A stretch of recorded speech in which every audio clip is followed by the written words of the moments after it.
teman teduh, jumpa lagi di Teduh Pop Corner, where psychology meets your favorite pop culture.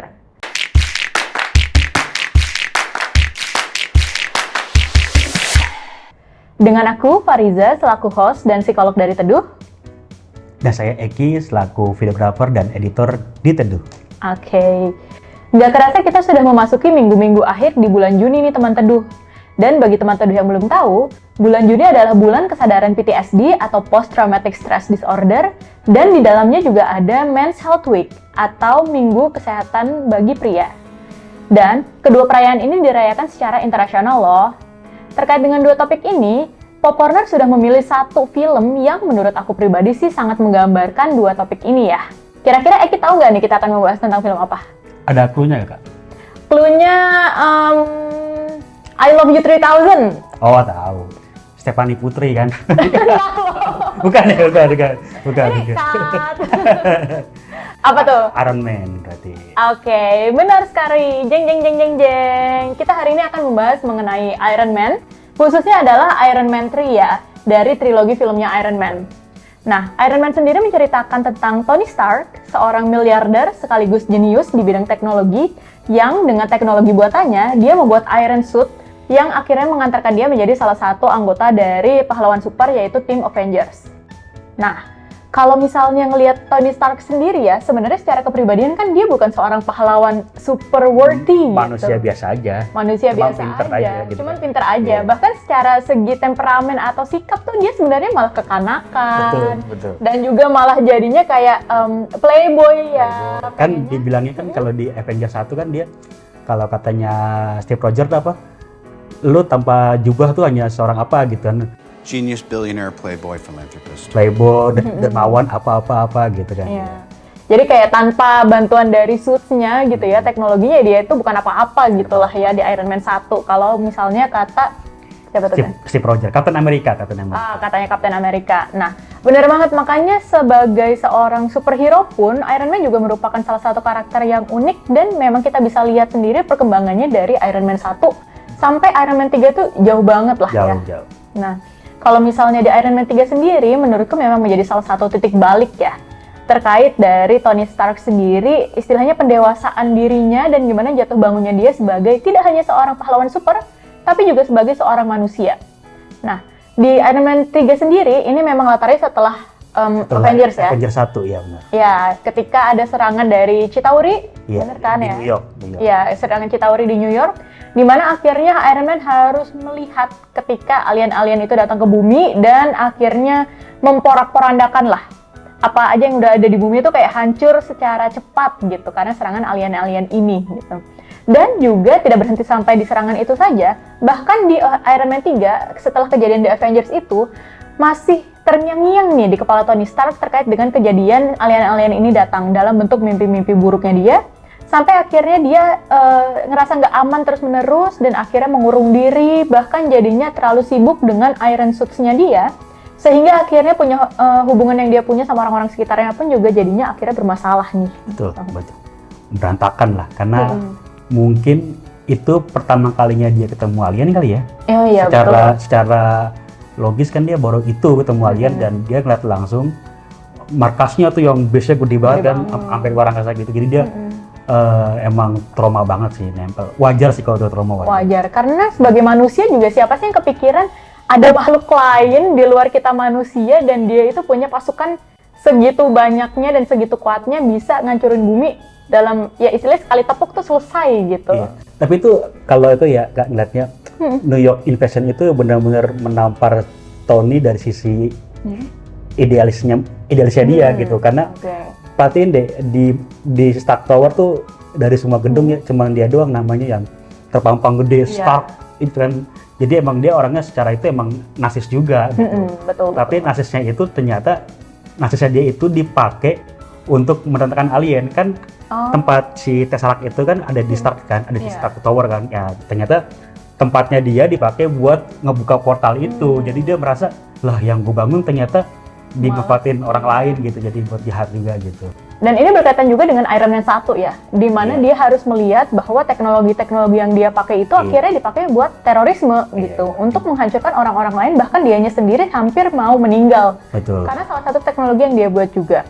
Nah, ini memang kalau kita mengaitkan lagi ya gitu dengan apa yang terjadi di Iron Man 1, bagaimana kenarsisan dia atau istilahnya teknologi yang dia buat itu malah jadi bala bencana gitu ya. Itu sudah menjadi tema sendiri di mana membuat Tony itu mungkin merasa jadinya bersalah ya. Betul. Ada perasaan bersalah yang berusaha dia tutupin karena dia kan terlihat orang di luar tuh kuat. Betul. Maskulin banget lah gitu. Semua orang atau semua pria pengen jadi kayak Iron Man gitu atau Tony Stark. Tapi sebenarnya di dalamnya dia itu punya perasaan perasaan bersalah itu. Kemudian juga mungkin dia jadi ngerasa nggak worthy dengan hidupnya sendiri, dengan orang-orang yang di sekitarnya dia gitu. Karena dia ngerasa kayaknya kok tanpa suitku gitu ya, tanpa iron suitku ya aku bukan apa-apa gitu. Itu bahkan terbukti kan ketika dia diserang, kalau di Iron Man 3 ya, dia diserang Mandarin dan akhirnya dia nerima suit yang emang belum mode combat gitu, belum mode tempur. Terus dia yang ya udah gitu, dia akhirnya kan dengan berbagai macam kegelisahannya, bahkan ketika ada anak kecil menyebut kata New York aja, dia udah langsung gelisah tuh. Maksudnya kata aja yang keluar dia langsung gelisah. Apalagi dia ngeliat lagi langsung serangan alien itu seperti apa, dia mungkin tambah berantakan lagi gitu. Nah itu yang akhirnya nggak tahu ya, dibilangnya apa, kalau pada akhirnya tuh kayak mentalnya diuji lagi gitu ketika dia nggak punya apa-apa lagi. Akhirnya dia diajarin anak kecil lah, lu kan mekanik nih, coba bikin something lah gitu sama kecil gitu kan. Gitu. Dia kira ke toko apa gitu kan, ke toko perabotan itu. Nah itu sebenarnya satu hal baik yang terjadi dari series film Iron Man 3 yang sebenarnya sangat menguji Tony Stark di situ sebenarnya. Nah aku tadi sebenarnya paling menarik ada yang udah disebut sama Eki juga, dia gelisah banget ya kalau kata Eki ketika anak kecil ini si Harley kalau nggak salah menyebut kata New York aja. Nah itu merupakan salah satu tanda umum ya dari seseorang yang mengalami PTSD atau gangguan stres pasca trauma. Ketika ada situasi-situasi yang mengingatkan dia lagi, bahkan kata aja yang mengingatkan dia dengan pengalaman buruk atau pengalaman traumatisnya, ya dia bisa dengan ketika muncul lagi, recall lagi, terus keinget lagi sensasi-sensasi tubuhnya, perasaan nggak nyaman yang dia rasain, dan kalau di Iron Man sendiri munculnya sampai jadinya sesak napas ya. Kalau kita one day terserang panic attack seperti itu, sebenarnya hal apa yang mesti kita lakukan untuk pertolongan pertamanya gitu? Oke, pertolongan pertama ketika kita sedang mengalami serangan panik ya. Nah, untuk teman-teman yang lagi mendengar ini, ketika kita lagi mengalami serangan panik, itu kan rasanya kita seperti nggak bisa bernafas ya. Betul, gitu. Sesak napas gitu. Sesak napas, kayak gitu. Hal pertama yang bisa kita lakukan adalah coba cari ruang space yang cukup besar gitu, terbuka gitu ya, dimana kita bisa ngerasa lebih aman di situ. Misalnya kejadiannya lagi di dalam kereta gitu, sebisa mungkin ya keluar dari kereta tersebut di pemberhentian paling deket itu di mana. Atau kalau lagi di kamar, terus misalnya dia ngerasa sesek gitu, keluar kamar, coba cari ruang yang beneran terbuka. Kayak scene-nya di Iron Man 3, dia sesak napas di dalam mobil ketika lagi teleponan sama Harley, dia keluar dari mobil gitu. Kemudian hal berikutnya lagi adalah coba paksain atau usahain untuk tarik napas itu dalam ritme tertentu. Jadi ingat kayak apa namanya, breathe in gitu, out, breathe in, out gitu. Kalau perlu bisa sambil ngitung gitu, 1, 2 gitu. Kayak kita ngitung sendiri kalau misalnya nggak ada orang lain yang bisa ngebantu kita gitu. Karena biasanya bikin sesak napas itu adalah kita terlalu cepet napasnya gitu, kayak gitu. Itu tuh yang terjadi di otak tuh apa Kak? Kayak gitu, gue belum pernah tahu sih. Kalau yang kejadian di otak itu sebenarnya bisa beda-beda banget ya. Kalau misalnya per orangnya beda-beda ya? Per orangnya beda-beda. Tapi kalau kita lagi ngomongin PTSD aja atau gangguan yang pasca trauma ini, biasanya yang muncul di kepala itu adalah ingatan-ingatan kembali, flashback lagi ketika kejadian buruk itu terjadi gitu. Atau kalau misalnya dalam kasusnya Tony Stark, ketika dia sesak napas di mobil yang tadi ya, itu yang dia ingat di kepalanya adalah pikiran-pikiran katastrofik atau pikiran-pikiran yang sudah sangat terlalu jauh yang membuat dia akhirnya ini pasti endingnya buruk gitu. Jadi misalnya kayak, aduh suit gue nggak bisa di-charge gitu. Kalau suitku nggak bisa di-charge, aku nggak bisa ketemu sama Mandarin. Kalau nggak bisa ngelawan Mandarin, aku nggak bisa menyelamatkan dunia. Nanti dunia akan hancur gitu. Pikirannya udah kayak loncat jauh banget ke masa depan yang endingnya adalah buruk gitu. Itu yang akhirnya membuat dia panik banget sampai nggak bisa napas. Ingat nggak sih? Benar-benar Iya. Ingat nggak sih scene yang di restoran dia ketemu sama War Machine ya waktu itu? Kalau di restoran kan emang dia bahkan digambarin kan Iron Man bawa rudal anak kecil digambarin, terus ada semacam hole-nya gitu. Kalau itu mungkin wajar dia trauma karena secara visual dia ngelihat gitu. Jadi emang kepanggil lagi, panik lagi, akhirnya setelah dicek tolong Jarvis, tolong otak gue di scan, ini gue di scan. Ternyata aman-aman aja gitu. Wah gila ini sih, wah mentalnya, maksudnya seorang Tony Stark yang kita kan mikirnya kalau udah kaya, kalau udah apa, mental health jauh lah. Gak mungkin lu sakit mental gitu, lu kayaknya punya hidup udah bahagia-bahagia udah aman-aman aja, ternyata gitu ya. ada aja. Mental itu emang bisa ngerusak kita. Kita bisa kena gangguan mental nggak cuma dari kita miskin atau punya duit doang, tapi dari hal-hal lain pun kita bisa kena itu gitu. Iya. Dan bahkan kalau misalnya di Tony Stark sendiri ya gitu, justru karena dia punya kekayaan yang banyak, justru karena dia punya bakat dan juga kemampuan yang besar gitu ya, itu semua menjadi pressure atau tuntutan tambahan buat dirinya yang membebani dia. Tapi akhirnya dia ngerasa ya dia harus do something agar kejadian di Chitauri ini tidak terjadi lagi. Betul. Dia akhirnya lari, yaitu berusaha untuk mengantisipasi bayangan-bayangan buruk yang terus muncul di kepalanya dia akibat traumanya dia itu dengan bikin Iron Suit yang lebih bagus. Bikin lebih banyak Iron Suit lagi, bikin kecanggihan-kecanggihan lebih banyak lagi, itu semerta-merta sebenarnya adalah cara dia untuk melarikan diri dari perasaan gak nyamannya dia karena pengalaman traumatisnya dia gitu. Itu langkah dia bikin secure dia ya? Iya, langkah dia untuk merasa lebih aman lagi, yaitu kembali ke dalam Iron Suit-nya. Tapi sebenarnya ya, kalau misalnya mau dikulik-kulik lagi lebih dalam gitu, dengan dia semakin terobsesi sama Iron Suit-nya, dia itu malah jadinya semakin mendekatkan diri dengan sumber traumanya dia. Betul. Karena kan ketika dia berhadapan dengan Chitauri, situasi-situasi yang mengancam bumi dan teman-temannya, situasi itu semua terjadi ketika dia lagi dalam Iron Man-nya dia. Iya, betul. Lagi menjadi peran sebagai seorang pahlawan supernya, bukan lagi menjadi Tony Stark sebagai manusia. Iya. Jadi semakin dia masuk ke dalam role atau peran sebagai pahlawan super, masuk ke dalam Iron Suit-nya dia, terus menerus, dia malah jadinya mendekatkan diri ke hal-hal yang memicu traumanya dia. Muter lagi di situ-situ aja. Makanya kalau kalian perhatiin juga ya, kalau di Endgame kan, dia tuh sempet ninggalin area itu, dan dia hidup tenang kan, ninggalin semua Iron Suit-nya, udah, gue pengen hidup tenang sama istri gue, sama anak gue, selesai udah gitu. Tapi akhirnya kan, Avengers butuh lagi ya bantuan mereka, bantunya Iron Man, jadinya dia balik lagi. Ya, baik lagi, tapi pada akhirnya dia ngerti arti sebuah pengorbanan. Nah, itu yang dibilang. Nah, kalau teman bandingin nih Avengers Endgame dengan Avengers 1, kan si Steve Rogers bilang lu tuh bukan tipikal orang yang kalau ada jurang lu bakal bersedia untuk nyedain tubuh lu buat orang lain lewat gitu. Dia bukan seperti itu. Tapi di Endgame dia membuktikan kalau gue juga bisa kok berkorban demi orang lain. Nah, itu kan suatu bentuk di mana akhirnya dia belajar dari masa lalu kan, belajar dari setiap apa yang udah dia lewatin gitu. Melalui dulu Avengers 1 dia diserang alien, terus dapat trauma, akhirnya dia bikin Iron Legend di Avengers 2 gitu.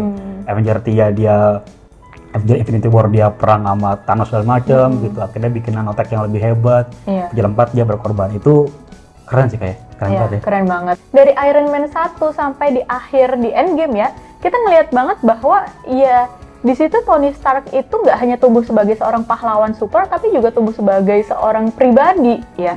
Dia nggak lagi menggunakan istilahnya masker, topeng ya. Topeng dia sebagai seorang playboy, topeng dia yang suka main-main. Itu semua tuh aku melihatnya dari awal memang itu adalah topeng dia, cara dia bertahan hidup di sekitar orang-orang yang mungkin hanya mau memanfaatkan atau hanya mau ambil untungnya aja dengan dekat sama dia. Ya dia pura-pura aja gitu, jadi sosok yang main-main aja, nggak mau serius gitu. Karena kalau misalnya dia serius atau dia kelihatan vulnerable ya, kayak kelihatan lemah di depan orang lain, langsung pasti dilahap dan dimakan sama lingkungan sekitarnya.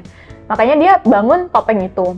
Ternyata topeng itu nggak melindungi dia karena dia akhirnya diculik dan juga jadi jadi korban terorisme juga gitu. Akhirnya dia memakai topeng yang lain, yaitu Iron Suit. Jadi topeng pahlawan super. Melindungi dia sih sampai Avengers, tapi ternyata malah jadinya mendatangkan bala bahaya lebih banyak. Dia harus mengalami situasi-situasi yang traumatis sampai akhirnya ya tadi aku suka banget yang kamu bilang ketika Harley bilang ya kan you're a mechanic gitu, kamu seorang mekanik ya, gitu. Kenapa kamu nggak bisa buat sesuatu yang baru gitu. Di situ kayak cuman satu kalimat itu, tapi di situ aku melihatnya adalah titik balik di mana si Tony Stark ini ingat lagi bahwa ya Iron Man itu hanyalah salah satu ciptaannya yang bisa dia bikin. Dia bisa bikin Iron Man, berarti dia bisa bikin yang lain lagi yang lebih baik dan juga yang bisa ngebantu kondisi dia gitu. Poin menarik lagi yang ada di film Iron Man 3 ini adalah menurutku membantu kita untuk bisa lebih berempati ketika ada orang-orang yang dalam posisi kuat atau yang biasanya terlihat kuat tiba-tiba terlihat lemah gitu ya, atau mengalami kegagalan dan juga mengalami masalah kesehatan mental tuh jadinya lebih mudah buat kita untuk berempati dan juga lebih mudah buat kita untuk menerimanya gitu. Karena kan di sini sepanjang film sebelum-sebelumnya ya Iron Man tuh nggak pernah kelihatan lemah nggak gitu. Nggak pernah. Bahkan ketika dia lagi sedih pun dia selalu berusaha untuk kelihatannya sarkas atau ngebawainnya bercanda gitu ya. Dia punya pride tinggi banget, Tony tuh nggak bisa tuh di bawah-bawah tuh nggak bisa. Nggak bisa gitu. Gak bisa. Makanya bayangan terakhir pas lagi kalau kakak sadar nih ketika dia lagi merasa diri dia akan mati di Avengers 1 yang dia bawa roket keluar, makanya yang dia telepon tuh bini pacarnya si Pepper Potts itu. Dan dia kan sempat agak nangis kan karena dia pas telepon nggak diangkat. Dia itu pengen nunjukin kalau ya dia kuat, tapi ternyata gambarannya dia tuh tetap nangis juga. Iya, betul. Lemah-lemahnya gitu. Bahkan ketika dia diajak Avengers 1 pun kan dia diajak join. Awalnya dia pengen bulan madu, tapi dia ada kerjaan Avenger, mau nyoba nolak. Gue jangan deh, lebih gue jalan aja sama lo gitu. Nggak bisa, lo harus ikut perang dulu gitu, nggak bisa. Nah itu salah satu bentuk Tony Stark tuh pengen mencoba untuk approve gue nih laki gitu, gue nih cowok yang kuat gitu lah. Nah betul banget, dan itu jadinya membantu kita juga untuk bisa lebih menormalisasi ya kalau misalnya ada laki-laki atau ya mungkin orang yang biasanya selama ini mendukung kita tiba-tiba jatuh dan butuh dukungan dari kita tuh jadi lebih normal juga gitu rasanya. Pahlawan super aja tuh bisa punya masalah kesehatan mental kok gitu. Manusia biasa seperti kita pun juga sangat wajar gitu untuk mengalami masalah kesehatan mental, begitu juga pria atau laki-laki ya. Betul. Karena memang mungkin yang satu yang menurutku kurang ya dibahas di Iron Man 3 itu adalah sisi di mana Tony Stark meminta bantuan secara aktif ke orang-orang sekitarnya. Kita nggak melihat Tony Stark sepenuhnya kelihatan lemah, sepenuhnya memperlihatkan vulnerability dia ya di depan orang lain gitu. Bahkan ketika dia jadinya recover atau kembali lagi, itu semua adalah proses yang dilakukan secara mandiri. Secara mandiri dan apa ya? Dan ditegurnya tuh sebenarnya dengan cara yang agak sarkas gitu, agak keras lah gitu. Bukan yang dilewatin, oh nggak apa-apa kok lu begini kok nggak begini kok. Gitu. Makanya kan disebutnya lah, lu ini kan mekanik buat something kayak gitu. Itu kan sebenarnya kayak ditegur sarkas gitu, maksudnya emang tuh teguran keras.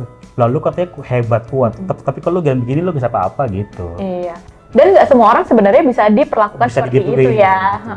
Jadi di situ menurutku yang sebenarnya kurang dibahas di Iron Man 3. Nah ini juga jadi maksudnya masukan juga ya, atau juga tambahan buat kita bahwa pada nyatanya mungkin nggak semua orang bisa sembuh atau bisa pulih kembali dari pengalaman traumatisnya secepat Tony Stark di situ gitu. Yang bahkan ketika dia akhirnya jauh dari siapapun ya, dari teman-teman dekatnya dia, Iron Suit-nya dia hancur, dia bisa bangkit lagi, itu sebenarnya adalah sebuah pengalaman yang sangat luar biasa bisa dilakukan oleh seseorang yang mengalami trauma gitu. Karena biasanya kalau misalnya dalam kondisi yang lagi terpuruk, justru pengalaman-pengalaman traumanya semakin bisa naik ke atas dan malah memperburuk kondisinya. Itu yang perlu sangat kita berhati-hati juga gitu ketika berhadapan atau juga ketika punya orang-orang di sekitar kita yang memiliki pengalaman traumatis. Nah, di sini juga maksudnya poin tambahan juga ya untuk teman-teman yang mungkin laki-laki atau seorang pria juga sebenarnya nggak apa-apa banget untuk minta bantuan gitu. Jangan malu kelihatan lemah gitu. Jangan malu untuk kelihatan lemah karena memang meskipun di budaya kita masih sangat patriarki ya. Jadi rasanya kalau laki-laki meminta bantuan tuh kok kayaknya kurang jantan atau kurang laki gitu ya.